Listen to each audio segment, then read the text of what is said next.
今日心情點啊？好開心咯。咁其實就希望呢場馬其實冇乜沿途冇乜特別嘅話，都幾有信心嘅。即係如果冇乜特別意外嘅話，咁攞位幾順暢，咁都冇啲好特別嘅古靈精怪嘅步速。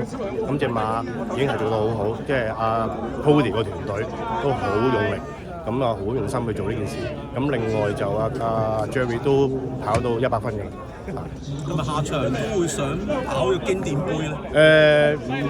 要睇下阿 Cody 嘅部署咯。呢個都係交翻晒俾團隊去做，係啦。因為自己意願想唔想跑咧？咁呢個係榮譽嚟嘅，作為馬主嘅都希望有得跑咯。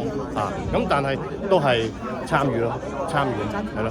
就未必係一定有咁多勁馬喺度，你淨係見到隻數字喺度，嗰隻都已經係贏甩㗎啦。咁希望如果有機會嘅話，參與下有個位置，我哋都好開心。咁點睇今年你哋個團體其實加埋一身好彩同埋會當年加埋贏咗8場頭馬咧，即係心情係咪非常開心？都幾開心，真係開心，呢樣嘢真係開心。估唔到季初完全係都估唔到呢件事發生。咁呢啲都係上天安排咯。希望越贏越有啦。希望啦，多謝各位，多謝。